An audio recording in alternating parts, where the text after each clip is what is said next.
Good morning guys. આજે સવારમાં પાડવાની હતી વેફર, તો વેફરને બાફવા મૂકી દીધી હતી. વેફર બફાઈ જાય ત્યારબાદ આપણે એને સૂકવી દેશું. કોને કોને બાફેલી વેફર બહુ ભાવે કમેન્ટ કરી દો જરાક. ચાલો વેફર ખાવા ગાઈઝ. વેફર બફાઈ ગઈ હતી, હવે આપણે એને કાઢી લેશું. કાઢી લીધી છે વેફરને, હવે આપણે એને સૂકવવા માંડશું. ચાલો ગાઈઝ સૂકવવા. તો ફટાફટ આપણે વેફર સૂકવી લઈએ, કેમ કે જવાનું હતું પછી ઓફિસે. તો એકાદ બે ઘાણવા વેફર સૂકવી લીધી છે, જોઈ શકો છો તમે ગાઈઝ. થોડી ઘણી વેફર મેં સૂકવી દીધી છે. પછી મારે જવાનું હતું ઓફિસે. આજે મારે જવાનું હતું નવસારી, કેમ કે ત્યાં અમારે મિટિંગ હતી. તો વેફર સૂકવાઈ ગઈ છે, ત્યારબાદ હું નીકળી ગઈ ઓફિસે જવા માટે. હેલો ગાઈઝ, ઓફિસે જવા માટે નીકળી ગઈ હતી. બહુ જ તડકો તો ફાઇનલી સ્ટેશન ઉપર પહોંચી ગયા હતા અને નવસારી પહોંચી ગયા હતા. નવસારી પહોંચીને જોયું ત્યાં તો થોડું ઘણું કામ થઈ ગયું હતું. થોડી ઘણી મિટિંગ્સ પતાવી લીધી હતી. મિટિંગ પતાવી બાદ અમે નીકળી ગયા હતા પાછા સ્ટેશન જવા માટે. જોઈ શકો છો કેટલો મસ્ત વ્યૂ છે. સ્ટેશને જવા માટે અમે નીકળી ગયા હતા. ફાઇનલી ટ્રેન આવી ગઈ હતી અમારી. ટ્રેનમાં બેસી ગયા હતા અમે, જોઈ શકો છો. ફાઇનલી સ્ટેશન ઉપર પહોંચી ગયા હતા. સ્ટેશનેથી પાર્કિંગમાંથી ગાડી કાઢીને અમે ઘર તરફ જઈ રહ્યા હતા. ફાઇનલી ઘરે પહોંચવા આવ્યા હતા. ઘરે જઈને ખાઈ લીધી હતી ટેટી, કેમ કે બહુ જ ભૂખ લાગી હતી એટલા માટે. બનાવવાના હતા પરોઠા અને સેવ ટમેટાનું શાક. તો ટમેટા સુધારી લીધા છે અને લોટ બાંધાઈ ગયો છે. નહીં બાંધી રહ્યા છે ગાઈસ. તળી લીધી હતી ટેસ્ટિંગ માટે. તો જોઈ શકો છો બહુ જ ફાઇન વેફર છે. ચાલો ખાવા. કોને કોને ભાવે કમેન્ટ કરી દો. મને તો બહુ જ ભાવે, વેફર કરતા પણ છીણ.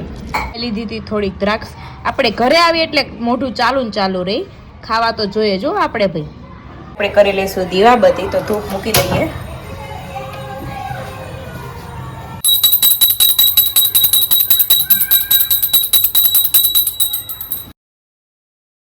દીવાબત્તી કરી લીધી છે. તો રાઈ નાખી દીધી છે. રાઈ તતડી જાય ત્યારબાદ આપણે નાખી દઈશું ટમેટું. પછી આપણે એને ઢાંકી દઈશું. થોડીક હળદર નાખી દઈશું. વઘાર ઉડે ને એટલા માટે આપણે ઢાંકી દેવાની ડીશ. પછી હલાઈ નાખવાનું. ત્યારબાદ નાખી દેવા છે ટમેટા.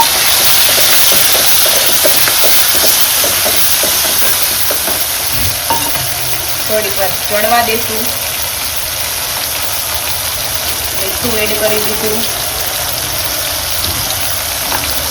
થોડીક હળદર એડ કરી દીધી છે. હલાવી દઈશું.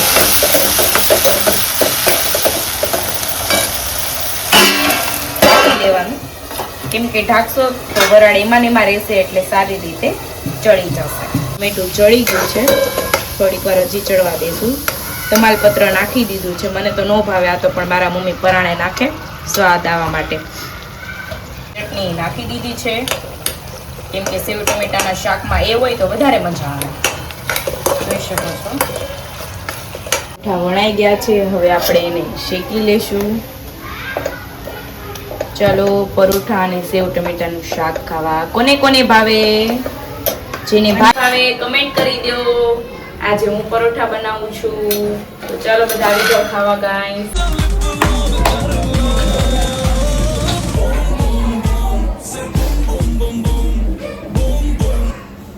પરોઠા વણતા વણતા આપને આવી ગયો તો કંટાળો.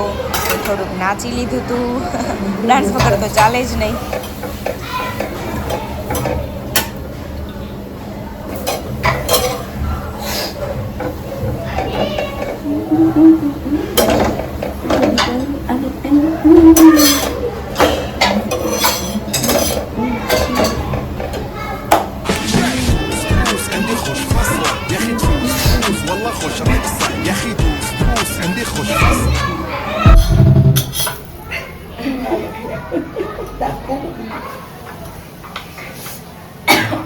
બહુ ગરમી થાય છે તે પરોઠા વાળા પડે છે. શું કરું મારે?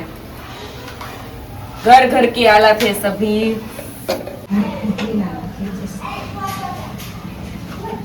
રેડી થઈ ગયું છે. આપણે નાખી દઈશું ધાણા. ત્યારબાદ આપણે મૂકી દઈશું ચા. ચા મૂકી દીધો છે. ગમે એ બનાવ્યું હોય પણ ચા વગર તો ચાલે જ નહીં. ચા મૂકી દીધો છે, ચામાં નાખી દીધો છે હેક્ઝા. હેક્ઝા એટલે શું છે પણ મને પણ નથી ખબર, પણ મારી મમ્મી બધામાં નાખે. ત્યારબાદ નાખી દીધું છે દૂધ. થોડીક વાર ઉકળવા દઈશું હવે. અને આપણું આ તો લાસ્ટ પરોઠું.